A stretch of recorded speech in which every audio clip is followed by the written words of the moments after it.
24 घंटे आपके भीतर बड़ा हिस्सा अचेतन है, जिसको फ्रायड ने बड़ी कोशिश की विश्लेषण करने की। फ्रायड के हिसाब से जैसे हम बर्फ के टुकड़े को पानी में डाल दें तो 9 हिस्सा पानी में डूब जाता है और 1 हिस्सा ऊपर होता है। ऐसा आपका 1 हिस्सा केवल होशपूर्ण है, 9 हिस्से नीचे डूबे हुए हैं पानी में, और उनका आपको कुछ भी पता नहीं। और वे 9 हिस्से आपसे 24 घंटे काम करवा रहे हैं। वो काम आपको करने ही पड़ते हैं,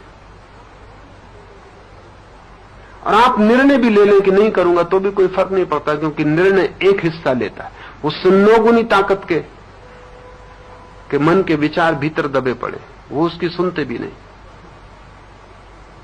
आप तय कर लेते हैं, सुनते हैं ब्रह्मचर्य पर एक व्याख्यान, पढ़ते हैं कोई किताब, जसती है बात बुद्धि को, वो जो 1 हिस्सा पानी के ऊपर तैर रहा है, आप तय कर लेते हैं। लेकिन वो 9 हिस्से जो पानी के नीचे दबे, उनको आपकी किताब का कोई पता नहीं, ब्रह्मचर्य का कोई पता नहीं, उन्होंने कोई ये बात सुनी नहीं कभी, वो अपनी धारणा से चल रहे हैं।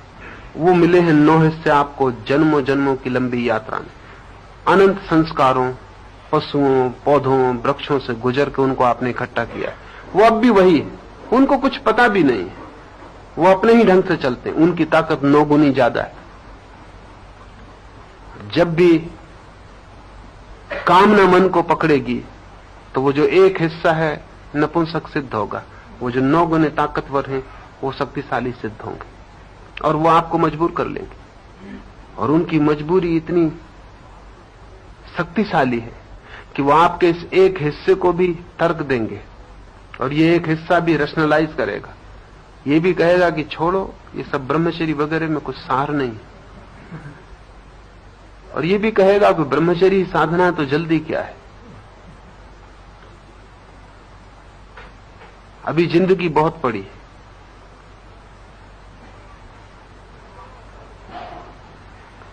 हजार तर्क वो 9 हिस्से धक्के दे के 1 हिस्से को राजी करवा लेंगे। जब वे 9 हिस्से अपना काम पूरा करवा लेंगे, तब फिर 1 हिस्सा बातें सोचने लगेगा भली भली, फिर ब्रह्मचर्य वापस लौटेगा। लेकिन ये हमेशा कमजोर सिद्ध होगा 9 के मुकाबले।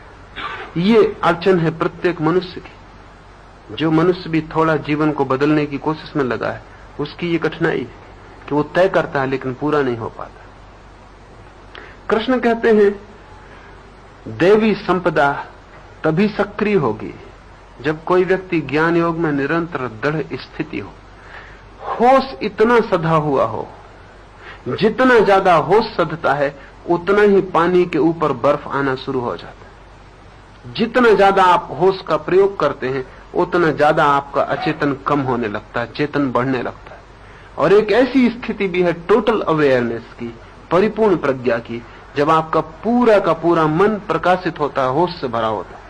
उस स्थिति में जो भी निर्णय लिए जाते हैं उनका कोई विरोध नहीं।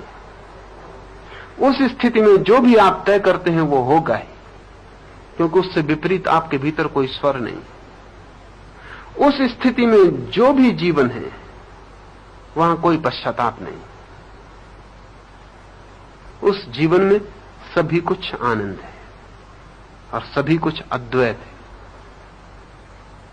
सारी साधना प्रक्रियाएं ज्ञान योग में दृढ़ स्थिति के ही उपाय, सारे ध्यान, सारी प्रार्थनाएं, सारी विधियां, कैसे आप ज्यादा से ज्यादा होश में जीने लगे, मूर्छा टूटे, अमूर्छा बढ़े।